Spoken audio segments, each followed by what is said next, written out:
Hi, my name is Arjan, and today I will tell you something about BCP38 violations that we're seeing on internet exchanges and how we deal with them at i3d.net.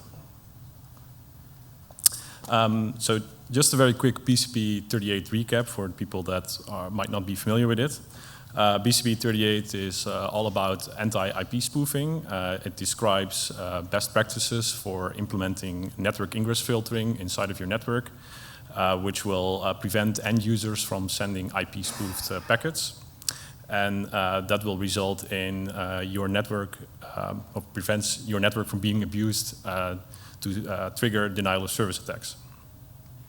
BCP38 is also one of the pillars of Manners, and Manners is a routing security project.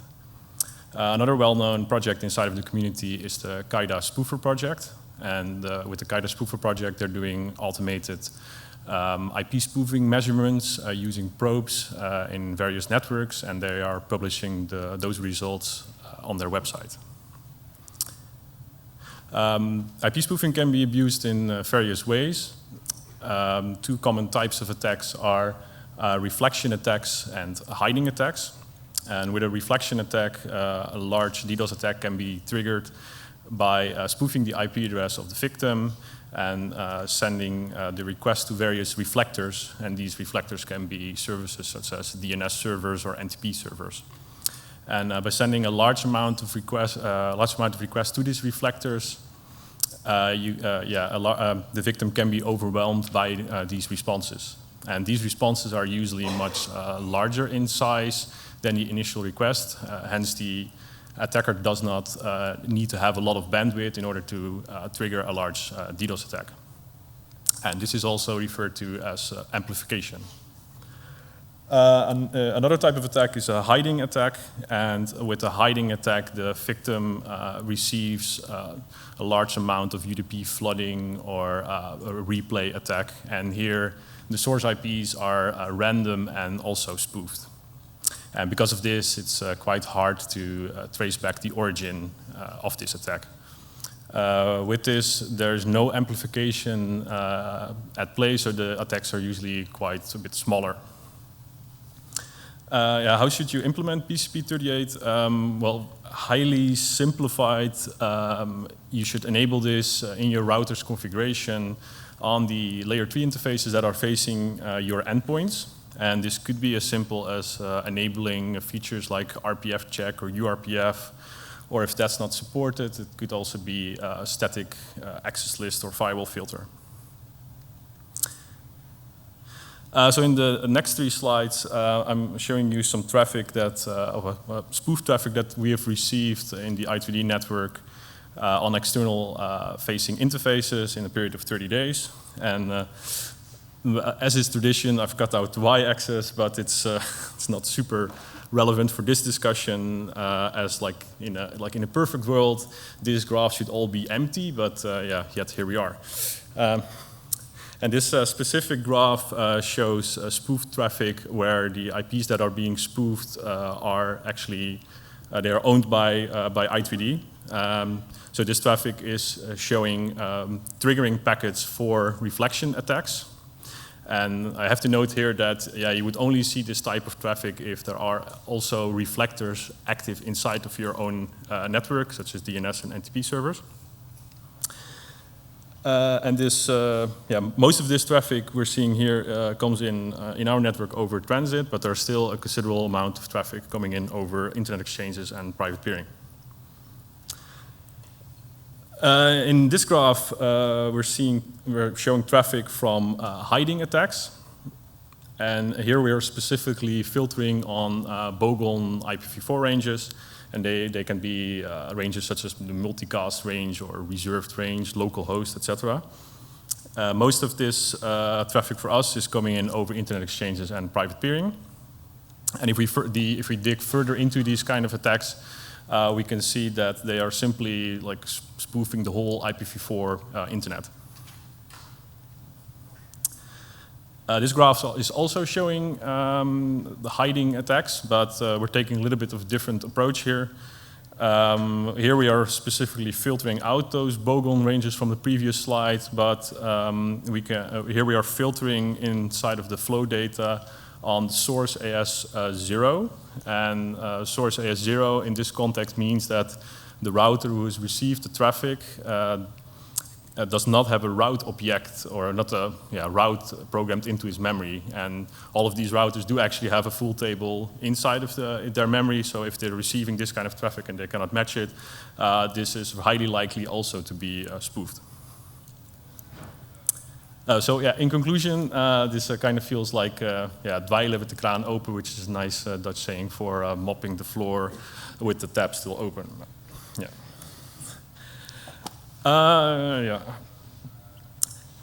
How can you detect BCP38 violations in your network? Well, one good method is using flow monitoring, and this is, for example, generated by the IPFix protocol. You can look for flows on external-facing interfaces, filter on source addresses in bogon ranges and your own prefixes. This works quite well for private peering and transit interfaces, assuming that your transit provider is also willing to help you with your investigations. But it can work quite poorly on internet exchange information if the layer 2 information is missing inside of the flow data. Because there are many different ISPs on the same peering LAN, you would need this layer 2 information, namely the source MAC address, to figure out who is sending the spoofed traffic. In our case, we didn't have this information in the flow data. So, one approach that we took was to use a firewall filter or access list and syslog. It's not great, not terrible, but it did work for us to get this information. So we can trace back the origin of the attack. And again, with this, you would be filtering on bogon ranges and your own prefixes. There's a number of bogon ranges named here at the bottom, and it's best to exclude any RFC 1918, 6598, or IPPA addresses due to net misconfiguration or malfunctions. At least we saw this quite a lot where this was not working correctly, but usually there's no malicious intent, even though this is not supposed to be on the internet, of course. So with Juniper routers, it's possible to take this firewall and syslog approach. If you apply a firewall filter on a family INET interface, you will get syslog messages which will include both the layer 2, 3, and 4 information. So then you will have access to this source MAC address that we want to know, and you will send this this data to your favorite syslog collector. In our case, this is Greylog. Here below, there's a grok pattern that we're using, and this is a way to define a structure of the log data. And tools like Logstash and Greylog, they use this kind of pattern. What can you do with this data? So we've written a small script that does a correlation of the data using the various APIs that are available. Here we have our router sending the violation syslog data to Greylog. Greylog then uses an extractor using the grok pattern from the previous slide, and it will aggregate the data based on source MAC address, device, and interface. And then we have our script that will pull a list of these violating MAC addresses. Then we figure out which peering LAN IP address is bound to this MAC address, and for this we're using the LibreNMS API, and the LibreNMS API has a list of all of the ARP entries on the various routers. Optionally, we are doing also some lookups in Netbox to see which of our customers is being targeted, although this is, of course, not needed if we're sending an email to an ISP telling them about the BCP38 violation. Once we have this peering LAN IP address, we can do a lookup in PeeringDB to see, hey, which ISP is using this IP address, and also find the contact details for them. And yeah, once we have all this information, we'll send off a generated email to this offending ISP. And apparently there was also a recent feature added to BGP.tools where you can also do MAC address lookups directly in their database. So that's also, yeah, makes things quite easier. But I recently learned this a couple of days ago.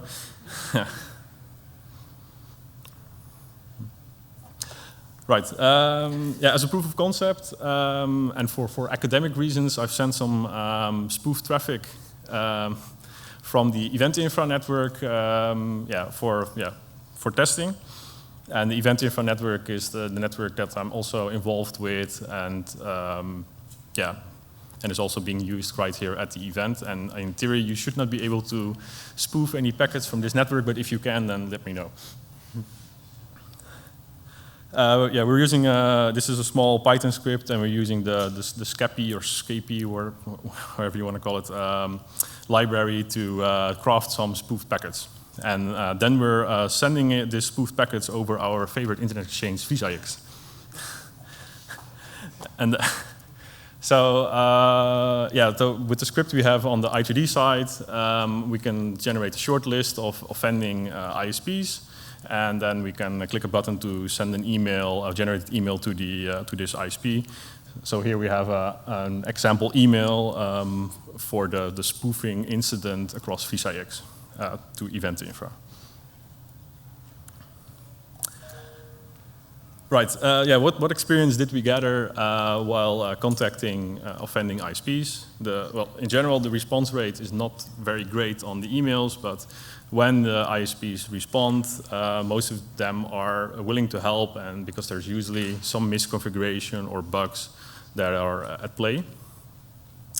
In a number of cases, the downstream BGP customer of the offending ISP is generating the spoof traffic, which means that actually this customer needs to implement it, and the lead times can be quite long because of this. In some rare cases, when the offending ISP is not responding, we can also try to escalate through the relevant internet exchange, but not all internet exchanges, they have a very good process with dealing with these kind of issues, which will also increase the lead times up until it's fixed. For us, the largest amount of IP spoof traffic is received via transit, but not all of these transit providers are willing to help, or might only help you if you are buying additional services with them, which is a bit of a shame. One thing that's not on this list, but which will always also tend to happen, is that if we contact ISPs, they will say like, oh yeah, we have disconnected this customer, and while they should actually be implementing BCP38. So that also tends to happen quite a lot, where the offending ISPs are just kicking out the customer, but then maybe a couple of days later this customer will be back. Especially this is relevant in the hosting business. Lastly, we have some statistics from the past 2 months for spoofing incidents in the I2D network. And this is only for internet exchanges. So we had 126 different ASNs with BCP38 violations, and 203 unique MAC addresses with these kind of violations.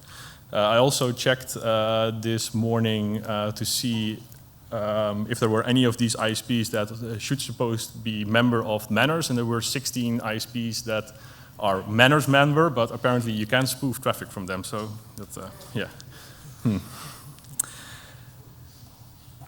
So right, what's next? We'd like to see more operators to take a similar approach as we're doing, which means detect spoofing incidents that are coming into your network and contact the offending parties.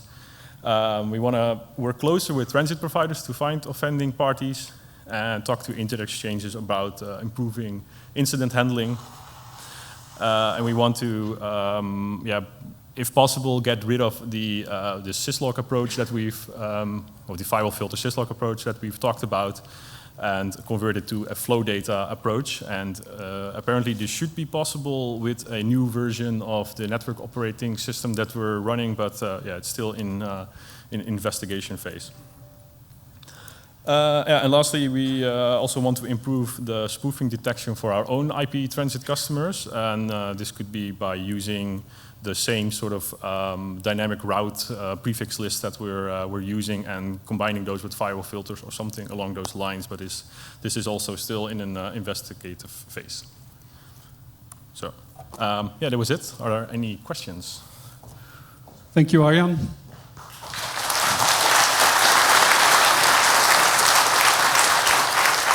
Are there any questions other than what is BCP38? Hi, it's Will from LONAP on Tiptoe again.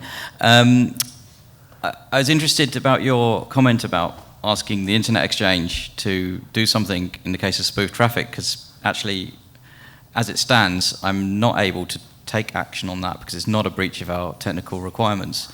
I'm wondering if you've looked at IXPs you're connected to and whether you have started thinking this is a good idea and whether you've surveyed those kind of requirements, or whether Internet Exchange is simply saying to their members, hey, this sucks and you should not do this.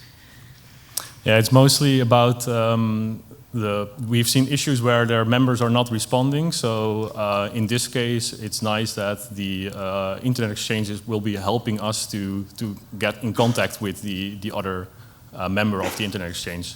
All right, so that's mostly like what we're expecting, and yeah. Yeah, it's like a kind of please be polite and reply to these guys or help with a better contact. Right. Yeah. Okay. Yeah. That's sort of maybe an escalation part where I'm very wary of changing these requirements and maybe working our way up the stack. It's kind of concerning for me. So thanks. Yeah. Guys, who has the best question? I'll fight you. I'll fight you with a coffee break. All right. We're standing in front of the coffee break. Sorry. So, in general, when you got replies, I'll explain. I recently got a reflected denial of service, and I was lucky enough to receive it over links, which meant I could look up the MAC address. When I emailed their abuse thing, I used BGP Tools as customer database because they're a member to also get their NOC addresses. They didn't respond, but their abuse system very amusingly said, due to the fact that we have so much abuse, please submit a ticket instead. We have deleted this message without reading it. How often do you encounter like sort of what I can say is like almost malicious compliance on the abuse handling side? And like, do you threaten de-peering these people and pushing them over transit to, I guess, increase their costs? I don't know. Like, how do you punish people who do this? Because it's a real pain in the ass, right? Yeah, I think we've seen some cases where if we try and steer it over transit, then might be some transit providers that are actually applying like BCP38 firewall filters on specific customers that are known for being sort of abusive like this, and that sometimes could be a strategy to sort of, if we're steering it to transit, it could be a way to get rid of the traffic, but that sometimes works, but yeah.